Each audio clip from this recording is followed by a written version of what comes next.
Well, a very good morning and good afternoon, good evening to everyone present here today. A very warm welcome to OPassion, Singapore, Malaysia Global. My name is Jeannie Tan, your host today. And OPassion was formed in November 2020 and run by a group of dedicated host team members. We had our first trial webinar on the 23rd of September, and our first public webinar was on the 30th of September 2021, under the mentorship of Dr. Bill Williams. We meet on every Thursday. The mission of OPassion is to ignite passion for humanity, to nurture mindset and leadership for passion and OBLES, and to form passion groups for good causes. And today we have our speaker, and she's none other than Sister Antoinette Coleman. And she has a very fantastic topic for all of us: how to tell your story, to write a book. Wow, everybody is looking forward to that. But before we call upon Sister Antoinette, I would like Mabel to play the video, please. Mabel? Thank you. Yes, just a minute. I'll put on share screen.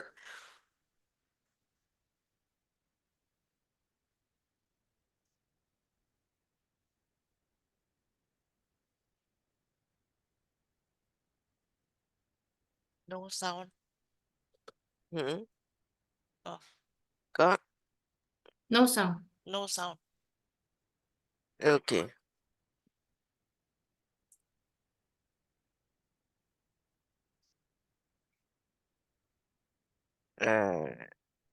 Just a minute.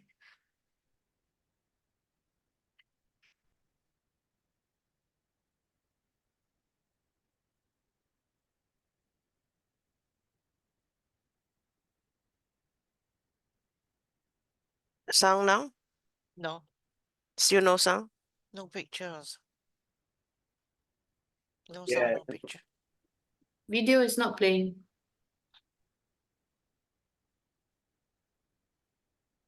It's like that. Okay, just a minute.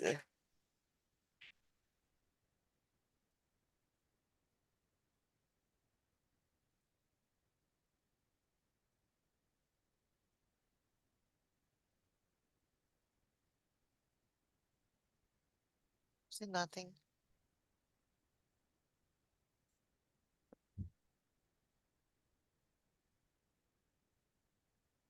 You can't hear me, right? We can hear you, but there's Can no hear you. picture. Okay, just a minute. Am I still on no more share screen?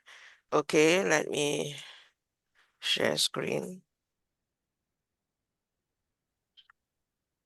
Ah, Okay. Very happy how it came out. yeah. Nothing Good. like we planned, but it was perfect. We go to the top with the Philippines. We go No, to the it's top with the Netherlands. Singapore, We go Singapore. absolutely. All We over are the in world. Singapore. We'll make a show of it. Yeah, Bangladesh. yeah, indeed. See you at the top. See you at the top. Thank you, Dr. Bill. Appreciate you.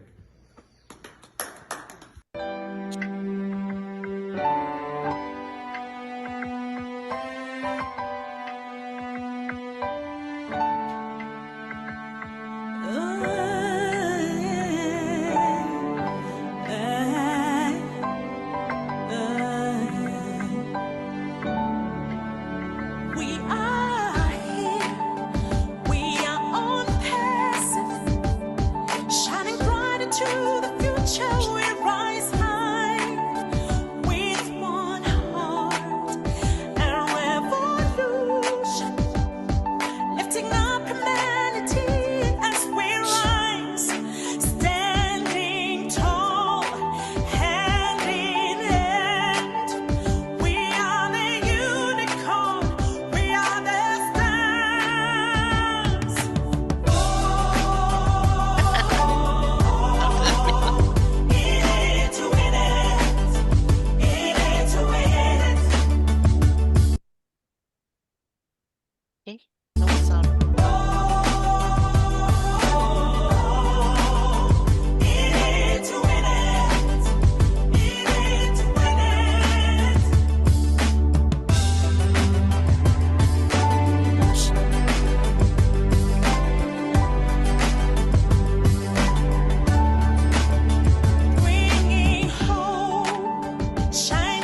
Greeting to my Singapore and Malaysia family and other global brand ambassadors.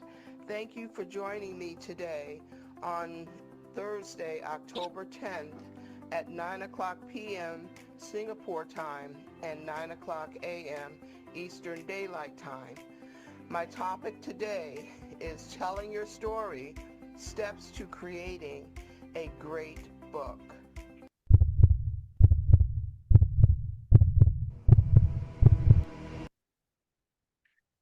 Okay, we are back.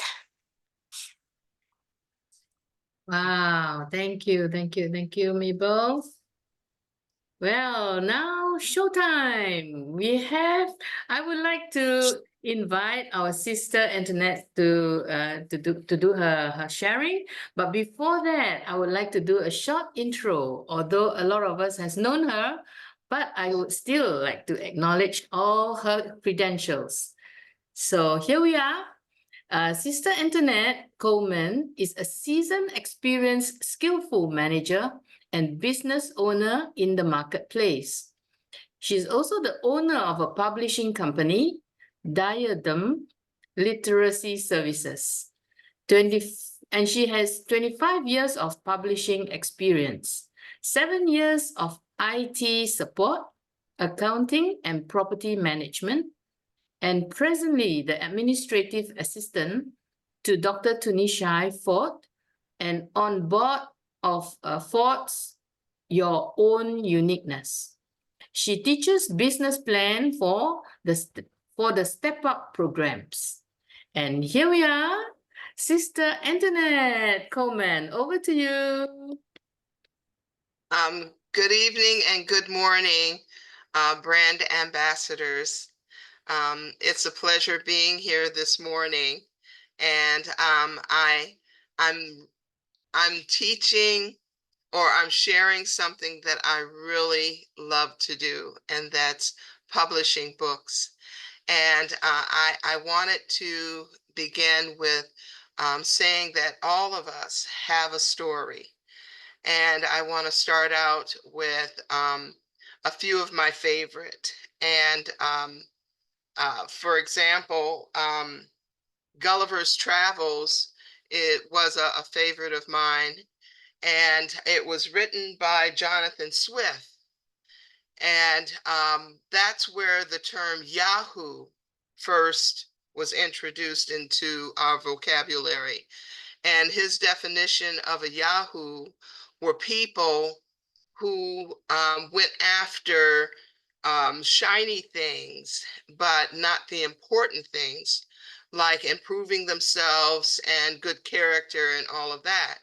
But their whole focus was on material, insignificant things when it's compared to personal growth. And the tragedy of this particular author was that his story was so impactful because if you go through Gulliver's Travels, he basically touches on different social principles that he felt should change and promote more so, man, humankind. And so as a result, he had killed himself because he could not live another day as a Yahoo. And just to share how impactful but tragic, this story he had written, and it even affected his own life. Another was Mary Poppins, and everybody knows. I don't know if everyone knows Mary Poppins, and the writer of Mary Poppins, Pamela London Travers, and she took on a relative's last name because, or she kept her father's last name after, her husband had passed or whatever had happened. But in any wise, there was a movie called Saving Mr. Banks.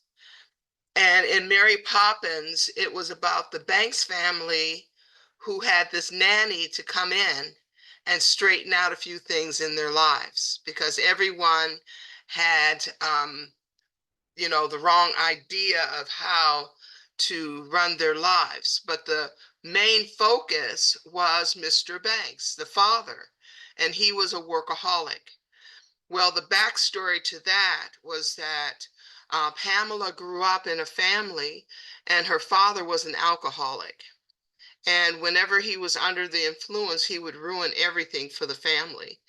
And so Mary Poppins was a fictitious story that was actually based on an aunt that she had. So every time the family was in trouble, they would call her aunt to come and straighten it out.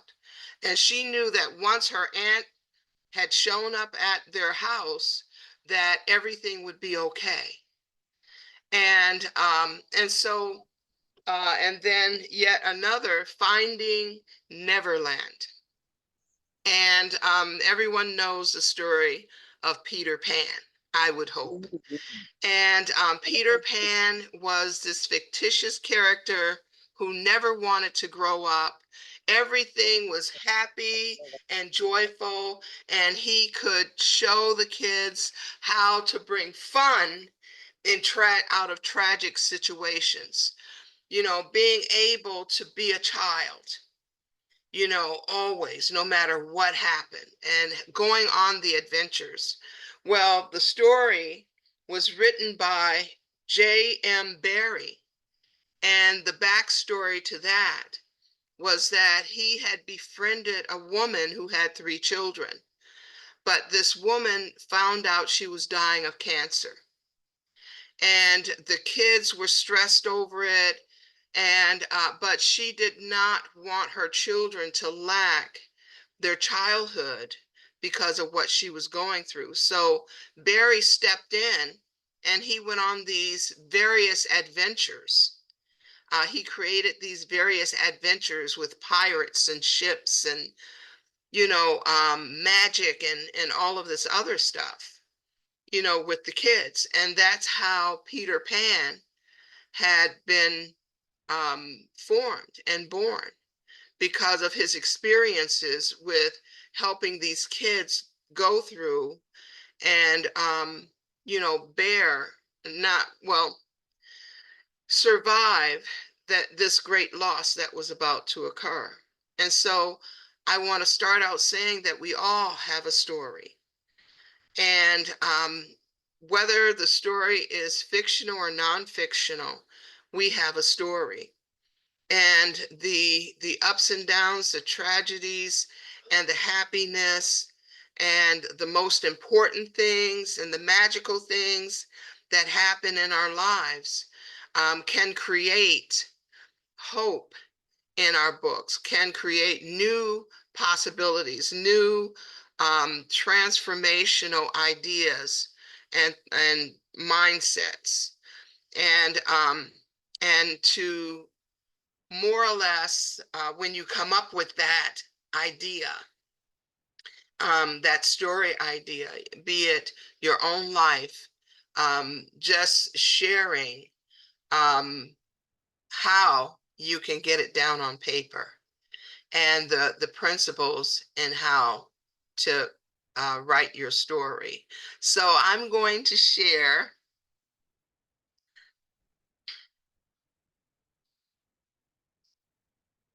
Okay. Okay, I want to share how you can tell your story and the 10 steps to creating a great book.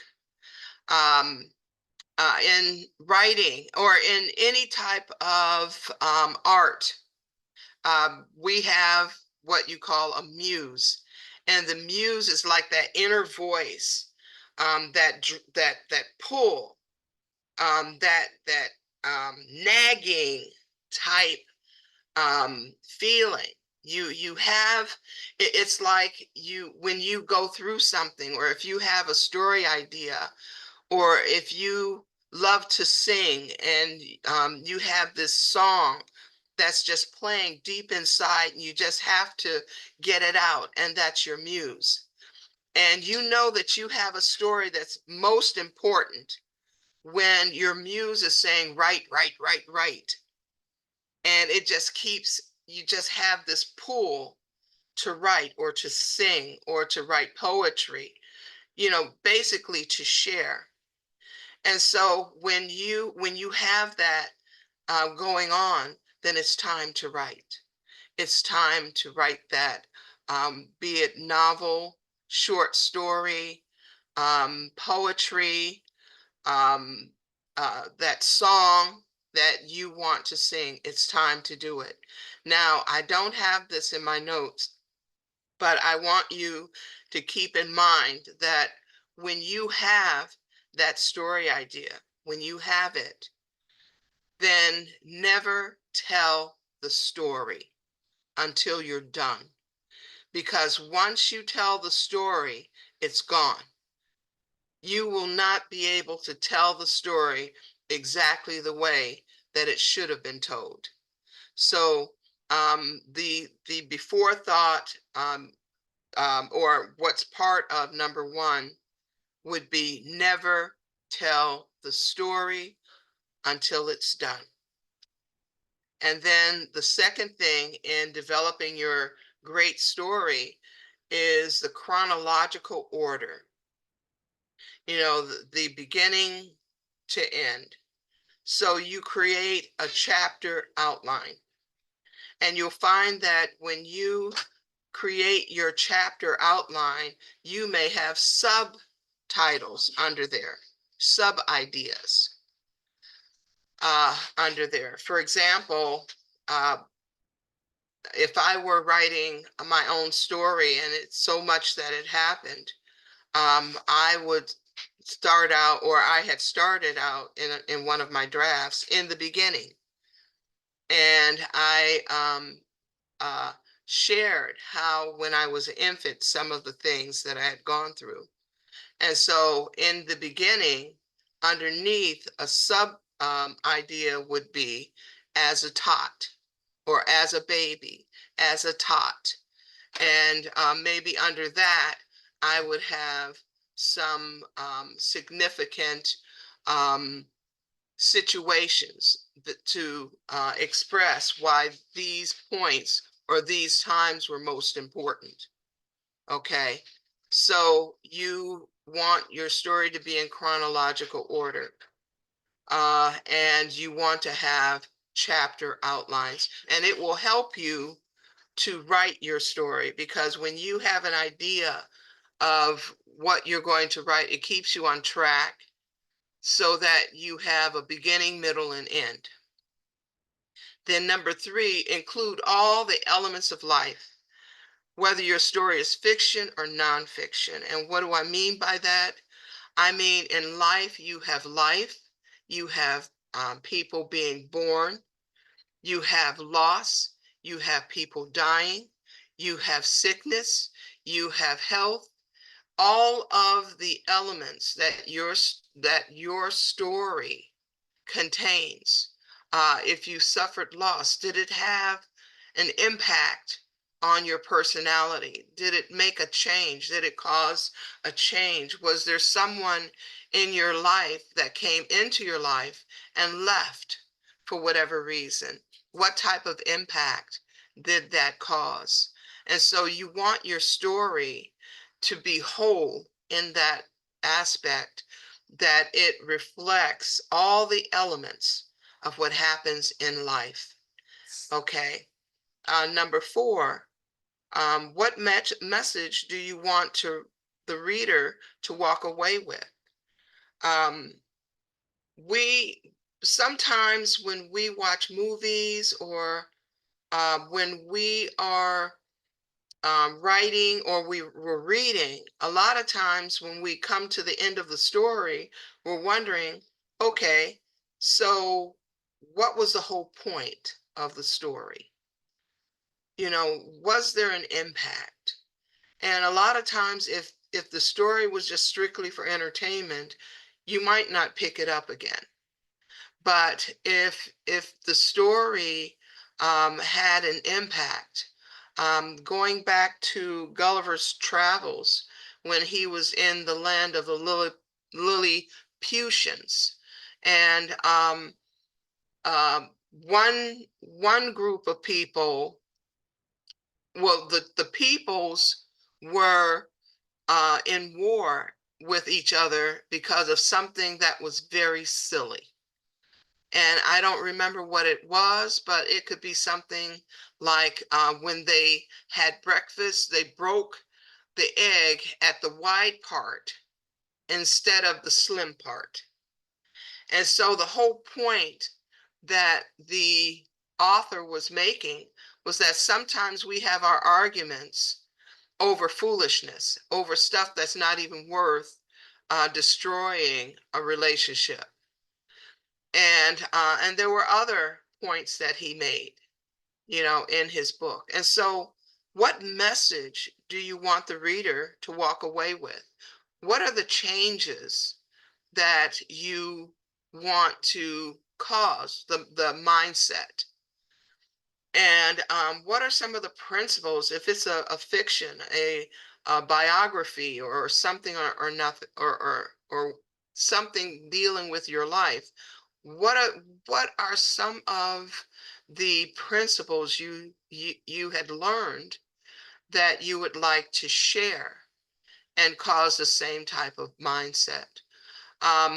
When Dr. T had written her book, the Hugs book, and it was so impactful, and everyone that had purchased that book and read it, I got a chance to run into a lot of those people. And the one guy was in a rehabilitation center for alcoholism and other harmful drugs. And I got a chance to meet him. He broke down and cried and told me, I'm Lily. And I'm wondering, what in the heck is he talking about? And it was a character out of Dr. T's book. And Lily was someone that was basically self-destructive, and he was ruining the lives around him. And so this man could relate to the the character. And that's part of, you know, that's the next number 5. But the principles that she had in that book, like preparation is not lost time, you know, and other principles, the woman in the mirror, and you know, all sorts of the book is just jam-packed full of things, that all sorts of things that you could walk away from, walk away with, that is transforming. And so number 5, great characterization. Make your characters relatable. And sometimes a lot of authors, the inside thing is, a lot of authors, when they do nonfiction, fiction, and nonfiction is your biographies and all that.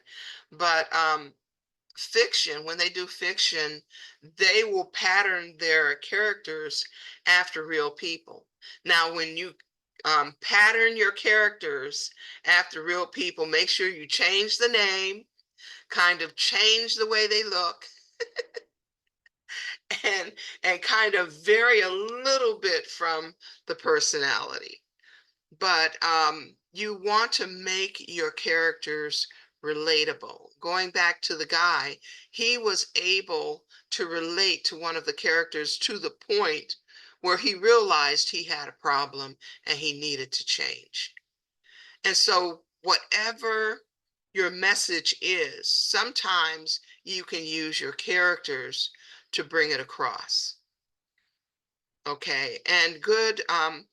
I shared the last time I gave this presentation, I shared one of my authors, an author that I really, really love, and his name is Lawrence Block, and he deals with a lot to do with writing, characterization, and all of that. And so if you have a novel or a book, fiction, and your characters are relatable, then 9 out of 10 people will read the book over and over again because of a certain character.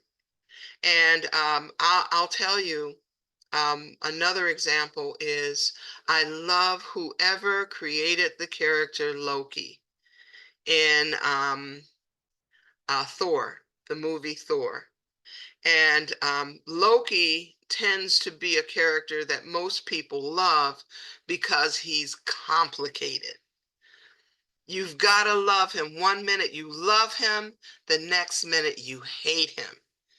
But all in all, you can see that deep down inside, he wants to be the best person. And it's just, he's just provoked into going to the dark side. But you want your character, and part of being relatable is having the layers. You know, there are stories where you don't really have bad guys or good guys. You may have guys who always make the wrong choices, but deep inside they're good people. And how they became. There's a series called Heroes, and there's this one character who is going around, and he used to be a nice guy, but because of circumstances, he ended up changing into the villain and hurting people. And his whole thrust behind hurting people or taking power, so to speak, was that he thought of his own way of making the world a better place. It was wrong, but he had the right idea, but the wrong way of carrying it out. And so you want your characters to be relatable. And then number 6, a really great story, the authors do their research. And for example, a lot of writers, if they're going to write about different places, or their story is going to take place in a different city, or a state, or a country, they're going to do a little research. A lot of times, of course, not everybody has the money to travel to that specific place. But if you do your research and find out different streets and that type of thing, that your story is going to take place, then a lot of times your readers, if they've been there, then they'll be more apt to consider you a credible author. And it makes your story that much more realistic. Okay, an example, I gave a few examples. The Hunt for Red October, the author, Tom, I think it's Tom Clancy. He's never been in the armed forces. He's never been on a submarine, but he had friends who were. And so he would sit down and interview them, and he would find out as much as he could about submarine life from a personal point of view, and then from their personal point of view. Then he would do the research in finding out how they were commissioned and all the other stuff that the story would evolve around, or he could create. When he created his story, he would be as accurate about submarine life and procedures and everything that he could possibly be.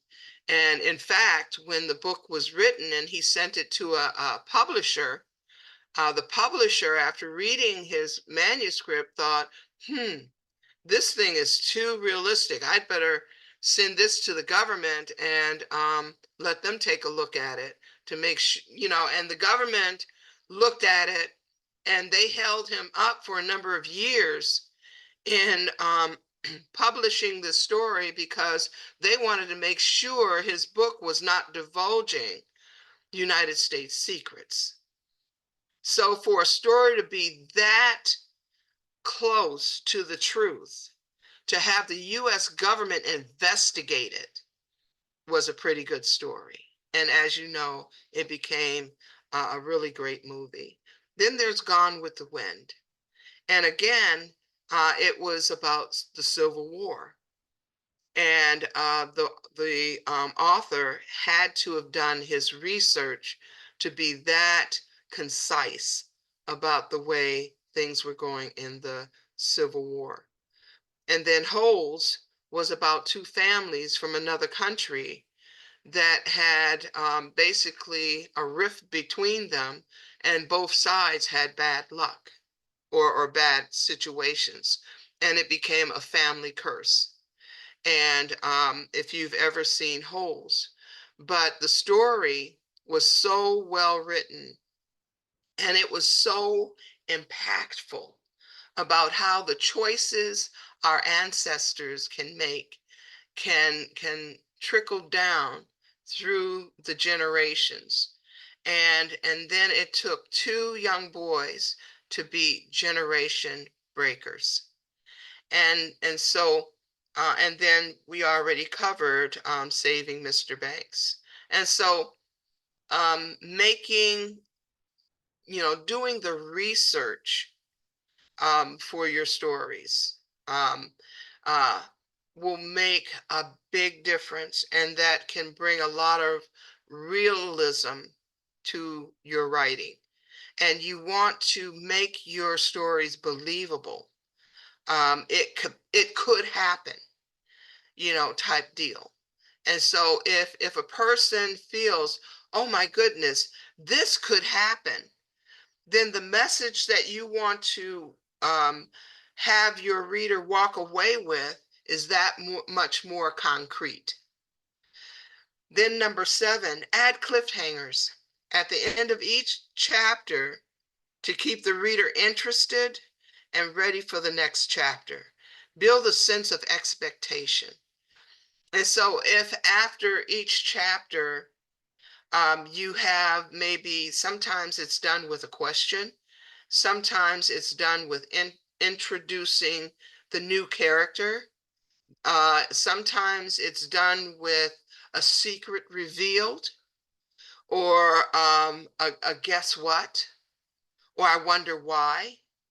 But it introduces, it draws them into the next chapter because they want to find out, what is it? What happened? What are they talking about? And I'll give you an example. There was a series, Dallas, and I don't know, a lot of you may be familiar with the series Dallas. And at the end of a season, one season, JR, which was the villain, he was shot. And everybody hated JR. So everyone waited for the next season because they wanted to find out who was the lucky person to have shot JR.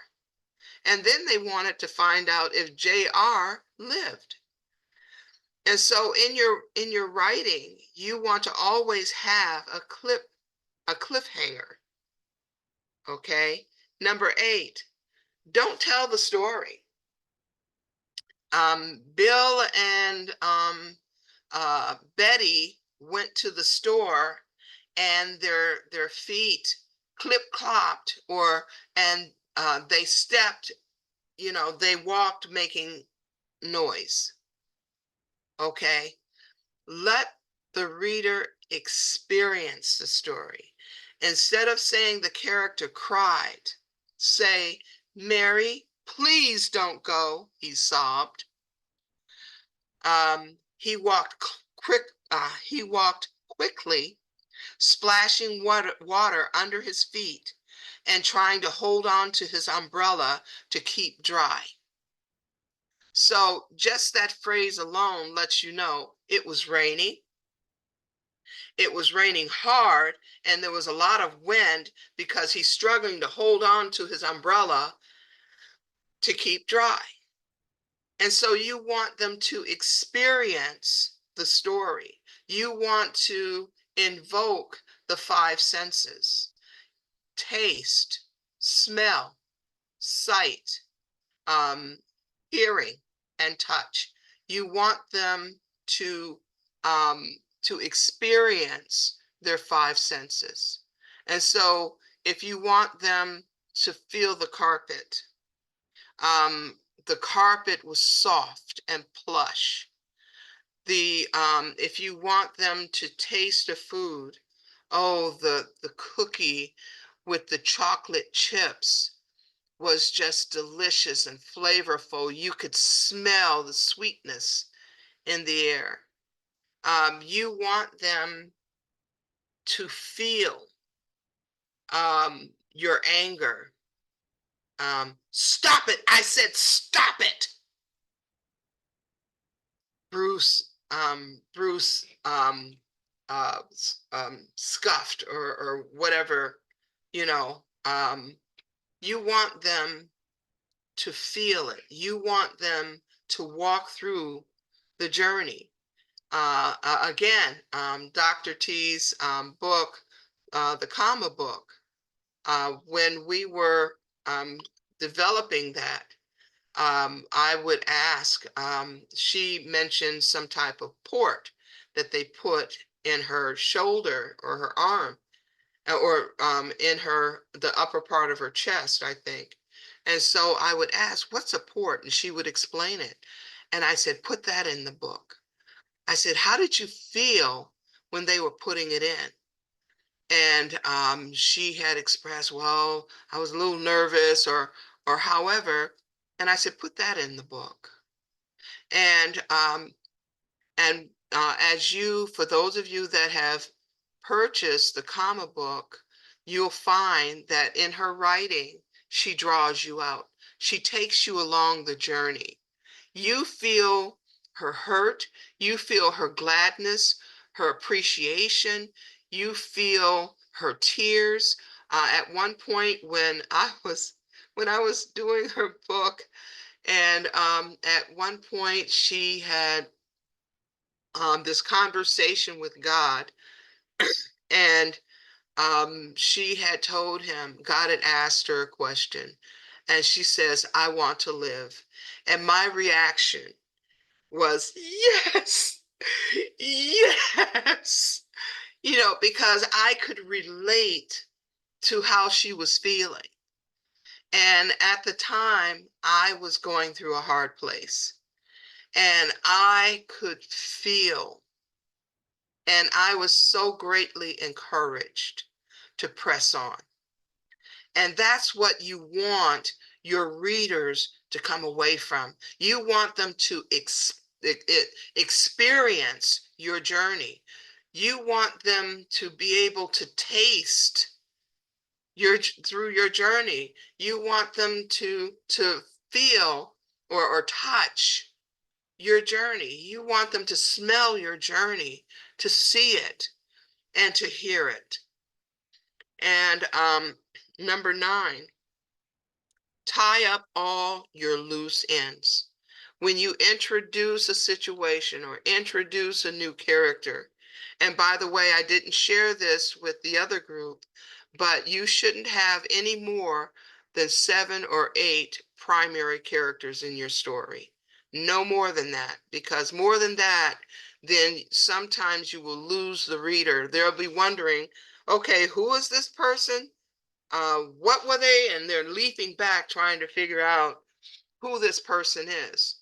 But if you have 7 or 8 characters, they're riding along in your journey, and you want them to, or you want your reader to get to know each of your characters so that they'll figure out which one is more relatable to them. And those others are basically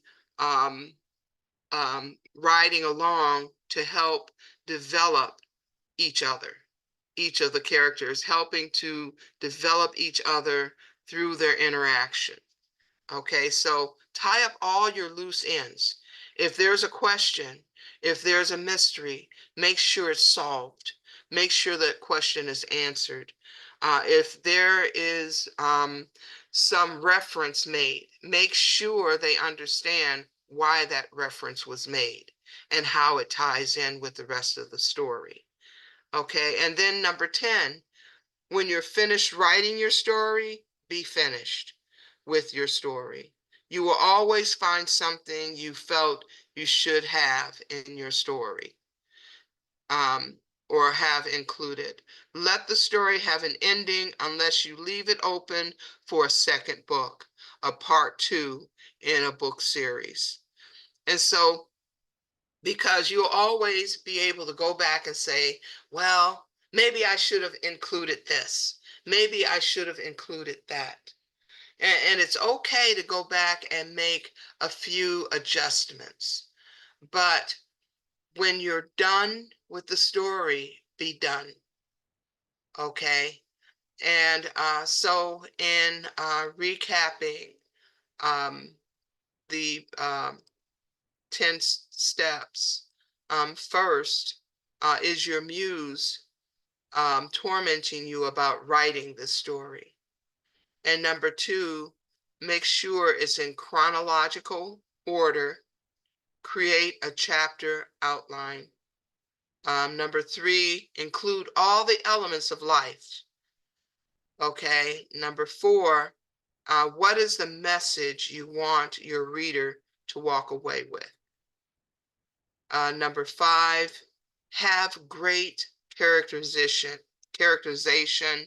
Make your characters relatable, and you can also pattern them after real people, but make sure you don't have the real names, and make changes in the appearance and all of that.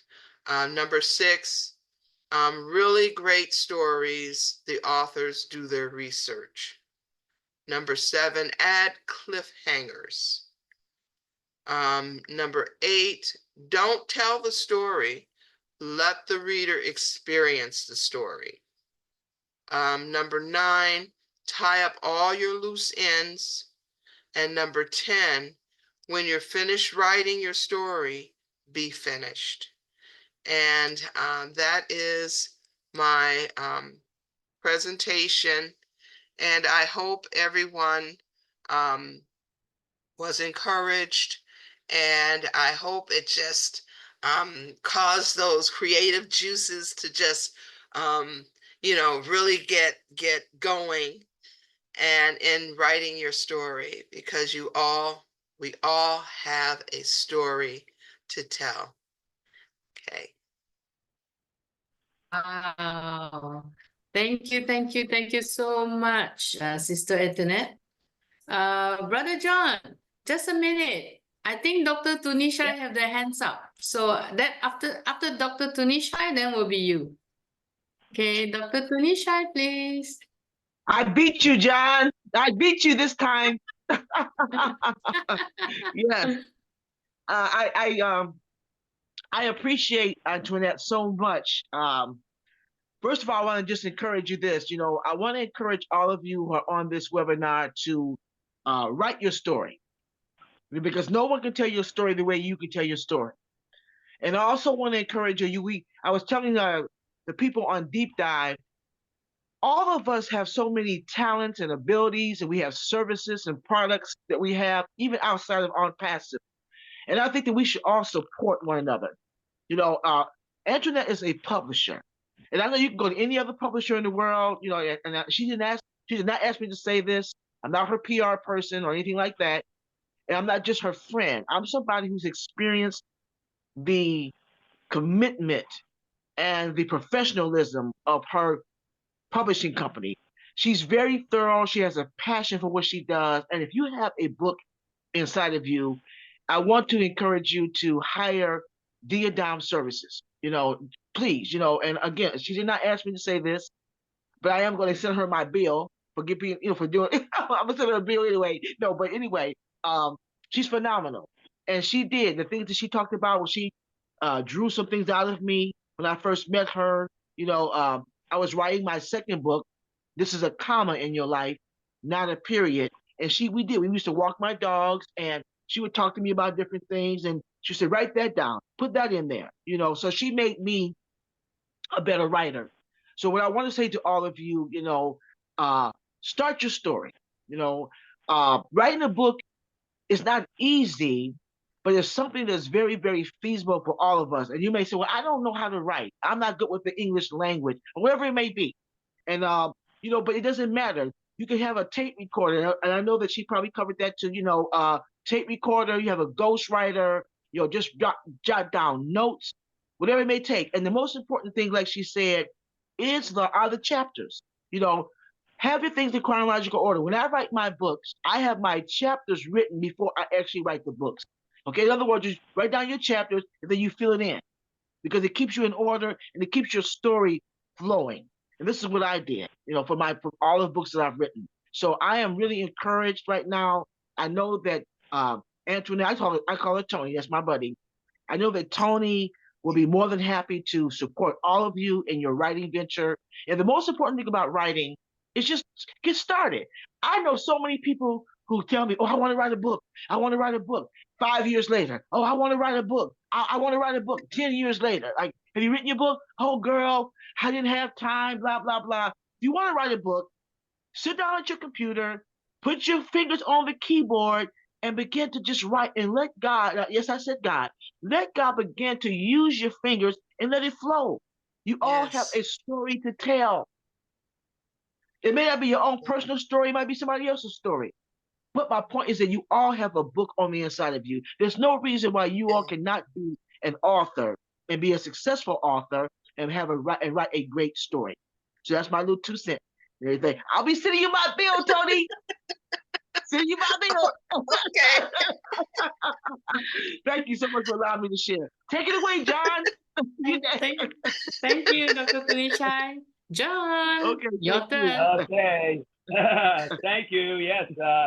I just want to express my appreciation and tell Antoinette, Tony, that this was so entertaining in the sense that it really does lay out exactly how easy, not how easy, but how clear and simple it is to take these steps. And the way you described it to us was just very, very well done.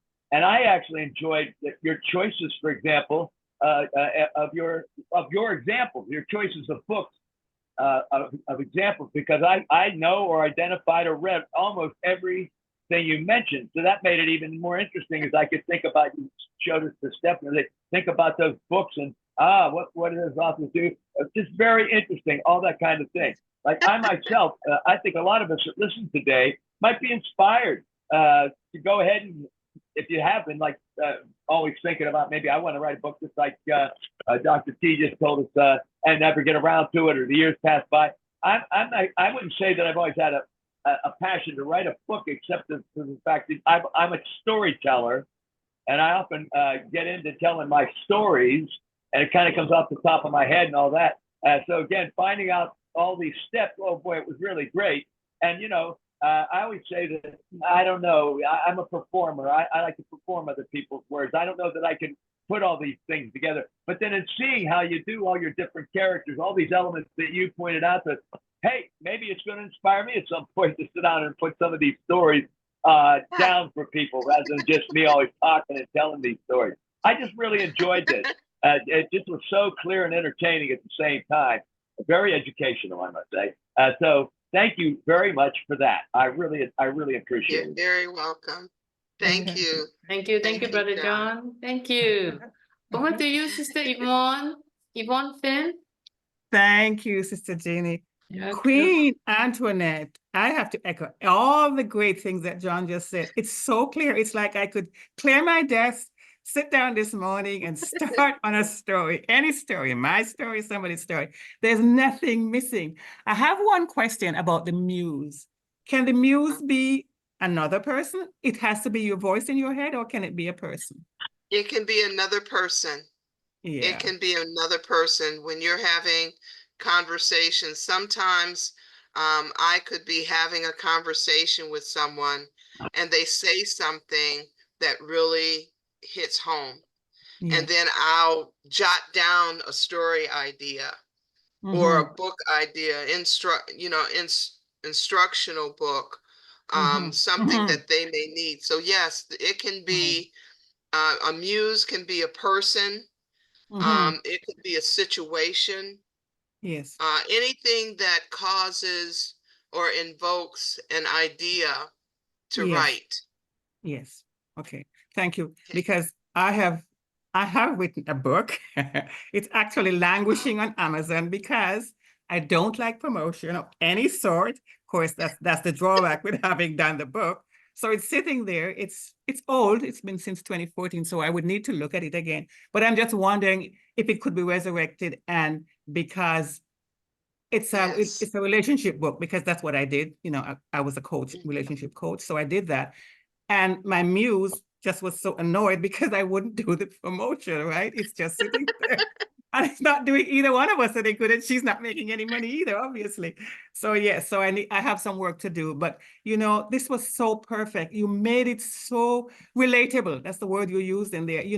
We all Yes. have a story or stories, and we can do it. And don't say we don't have enough time, because you're writing, Dr. T is writing, nobody has enough time, but we get it done. And I really love Yes. those examples that John said, because I love that movie. I watched it, I can't count how many times, The Hunt for Red October, because it's so well researched. It's like this guy is one of those people that he's talking about. Like, he knows everything that is required to make the story flow, right? There's nothing left Yes. undone in that movie. I just loved it. So you are so great at this. Thank you so much. I know why Dr. T loves you so much.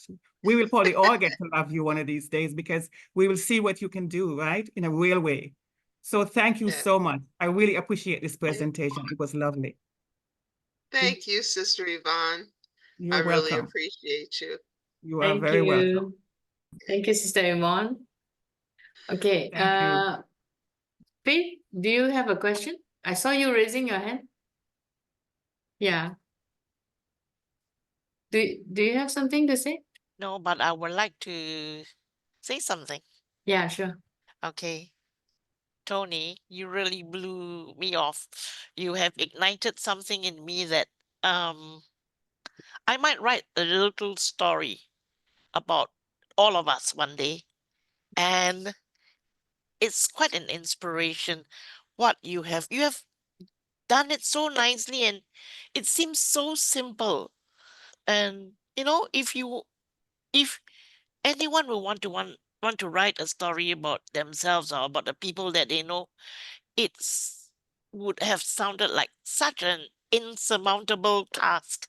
But now you have brought all the points for us, you've tabled it down for us, and it's within our reach. I think I can do it. Yes. I think Jeannie Yes. can do it too. So we'll do it one day. Yeah. Yes. Thank you very much, Antoinette. You're We very are welcome. so blessed to have you share all your gems, your jewels with us. We are blessed. Thank you again. God bless. Thank God you. bless. Thank you, Sister Faith. Thank you. Thank you, Okay, Jeannie. is there anyone else who wants to say something or ask any question? Dr. Tunishai's hand is up. Dr. Tunishai? Yeah, I just wanted to ask Mabel, have you received the books yet that you ordered? Yes, I received it a few days ago. I think it took slightly about a month or more to come. Wow. Yeah, I should have Okay, went for the okay, express. It would be faster. Yes, I received it. Thank you. okay, great. You got all okay. So You have you will started reading thoroughly any of enjoy. have you started reading any of the books? Not yet. Flipping it because I want to finish another book first. Will be Okay, soon no problem. starting. Okay, no problem. Because I would like to encourage everyone. And again, Yeah. the mother used to always tell me as a little girl, there's a mighty poor dog who can't wag his own tail. We're on the platform, and I would be honored if all of you, or most of you, would order the books. you know, and just support myself and Antoinette when you all get ready to write your book, you know, to actually allow Tony to publish your book from beginning to end. We even have a contract with a book designer, somebody that would actually do your book cover. So we take care of all of that. Your ISBN number, all those things from beginning to end, it would be in her hands, formatting all that, proofreading with all that, you know, and with myself having 4 books out, you know, I'd like for you to get to know Dr. T. And one of the ways to get to know me better is to order my books. They're not expensive. They're not really expensive, as Mabel can tell you. I think she ordered several of them. So I would like to encourage you all to take a stab at ordering my book. I think my books, there's a book out there for all of you. I Miss the Hugs, but not the Hurts. That's about coming out of toxic and codependent relationships. You may say, well, I'm not in that situation, but you all may know someone. Maybe you might have a grandchild, for those who are older, a child, a friend who's involved, always choosing the wrong man or woman, always find themselves in a situation where they're being abused physically, emotionally, mentally, you know. This book teaches you how to love yourself, how to respect yourself, how to accept yourself before you connect yourself to another human being. You know, that's what it's all about. Thank you. That's what it's all about. The other book I wrote was called This is a Comma in Your Life. I take you on a journey through the cancer ordeal. And I don't say my cancer ordeal anymore. I don't claim that. But the cancer ordeal that I was afflicted with.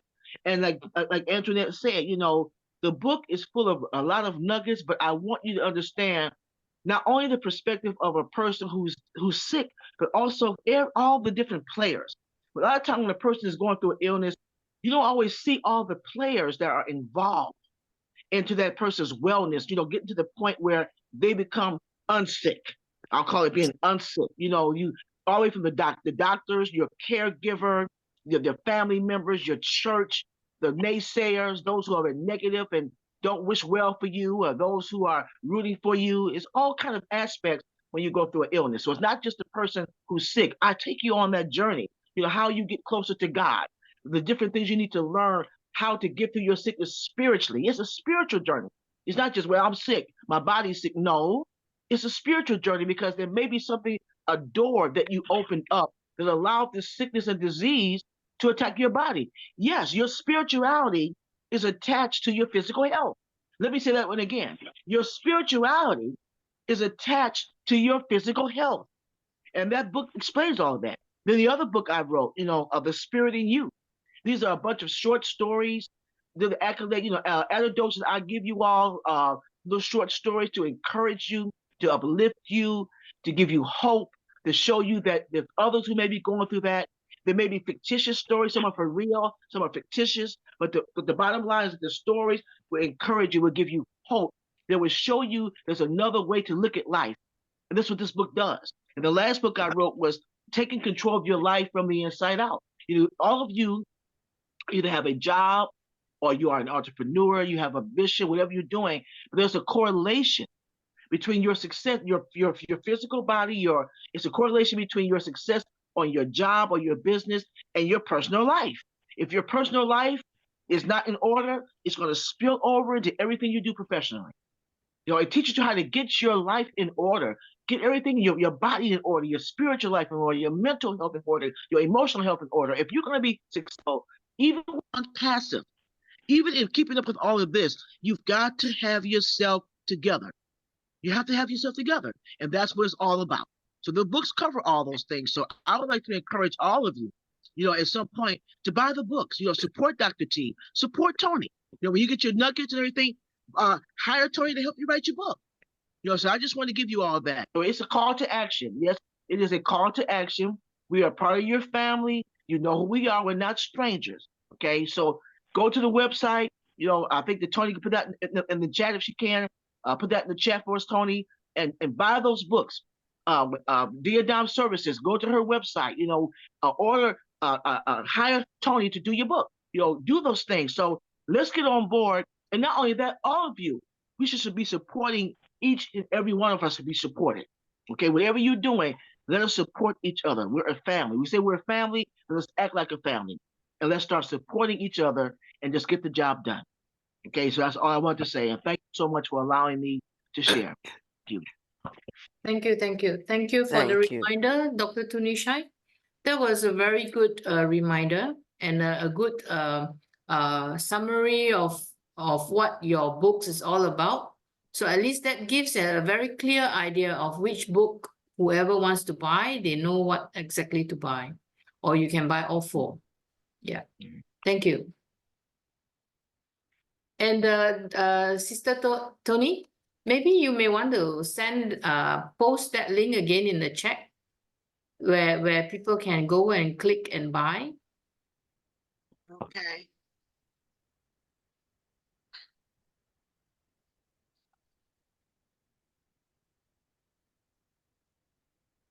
Yeah, it's up on the chat. So all of you can go to www.drtford.com, and that's where you can buy your books.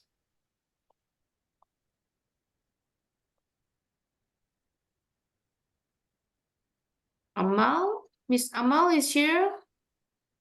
Amal Fatia, would you like to say something?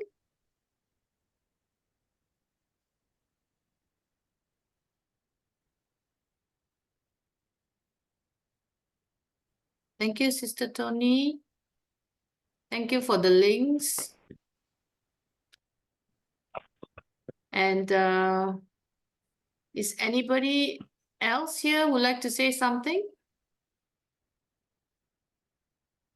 Brother Prakash, welcome. Are you here for the first time?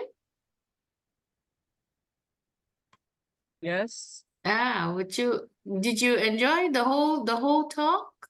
yes, yes. I am Hindi ma'am. I am Om Prakash Malik from India. Part about ONPASSIVE. So first time platform is enjoy the process. Very good. Thank you. Thank you. Okay, I see your hand, AJ Prasad. Yeah, Yeah. thank you. Well, presentation part of ONPASSIVE, Ajay Prasad from India. Very excited.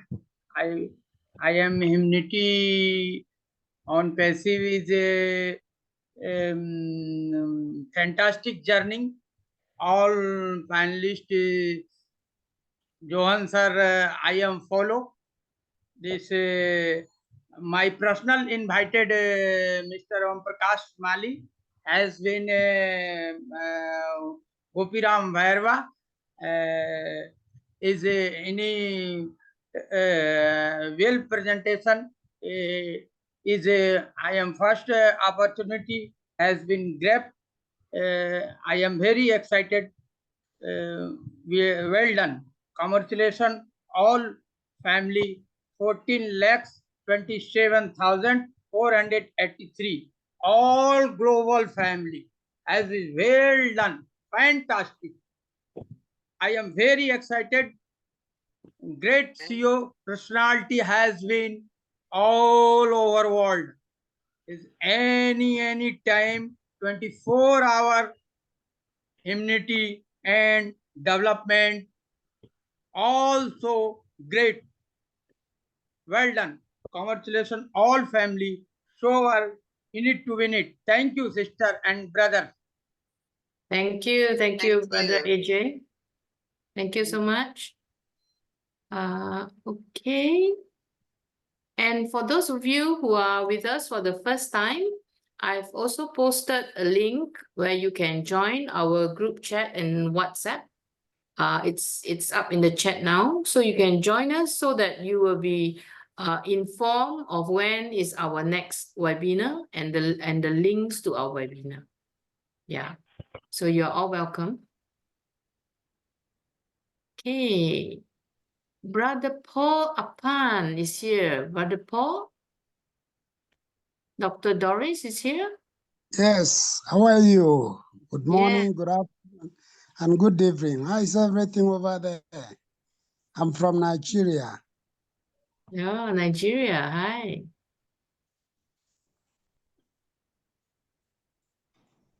So I really enjoyed the presentation. Very good. Yeah. Yes. If you like, you can buy the books. The links are on the chat. It's all right. Yeah.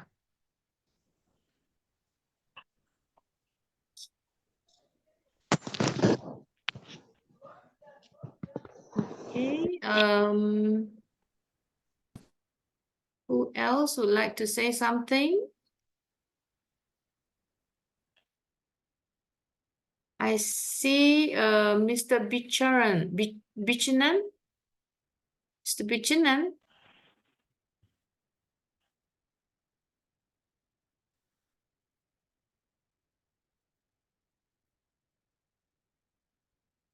Brother Alan G. Brother Alan, would you like to share something? Brother Alan, is it convenient? Hi, Jeannie. Thanks very much. It was a very inspirational talk. It was food for thought. I haven't, we have a story that's quite true. Even if one tells you what's happened during their life going on, especially when you're an older person, that you can, those things that have happened in your life, even just for your family to know what your life was like and what you went through. It's quite an interesting way of doing that, telling your story. Like my children don't know what my life was like growing up. They've got no idea. And so, as I say, even if it's you tell for yourself, you don't have to have it published. Even if it's for your family to have an idea of what your life was like, and what you did growing up, and what your experiences were. I think it's a very good way to start it. Do it. Thanks very much. Thank you, Brother Alan. Yeah. So if there is no more hands, then I would like to ask Sister Antoinette to give us a short summary for the closing, and then we would like to close for the night. So we keep our webinar short and sharp. So is there anyone else? No? Okay, over to you, Sister Tony. I just wanted to leave everyone with the thought that, yes, we all have a story to tell. If you really sit down and think about it, you have a principle or an experience that can be life-changing for someone else. And one way of getting it out, and it doesn't always have to be a novel. It can be a few pages, a pamphlet, booklet, that you can put out and publish. There was a man, Dr. Miles Monroe, and I don't know if you've ever heard of him, but not only did he put out books, but he had pamphlets. And there are many authors who just have pamphlets, and they may share one single life-changing principle. And so it doesn't you can start with just a few pages, a pamphlet. If your creative juices or your muse or whomever or whatever that muse may be is egging you or edging you on to share, then share, because you never know what life you could change. Okay. Thank you, Sister Tony. And I guess that will be all for us for tonight. And I would like to thank everyone who's here tonight. And thank you, Sister Yvonne, Dr. Tony, John Barilla, and all the rest, AJ, Ellen G, and everybody else. I think I see Mabel. Mabel, want to say something, Mabel? I know, actually come and say goodbye. Yeah. But even the closing statement of Tony is making it even easier. Pamphlets and booklets and pages. Thank you, Tony. Thank you, Tony. We learned a lot tonight. Yeah, thank you. Thank you. Thank you so much. So Thanks a very good day and good night to everyone. Good night. Good night. Yeah, we'll see you all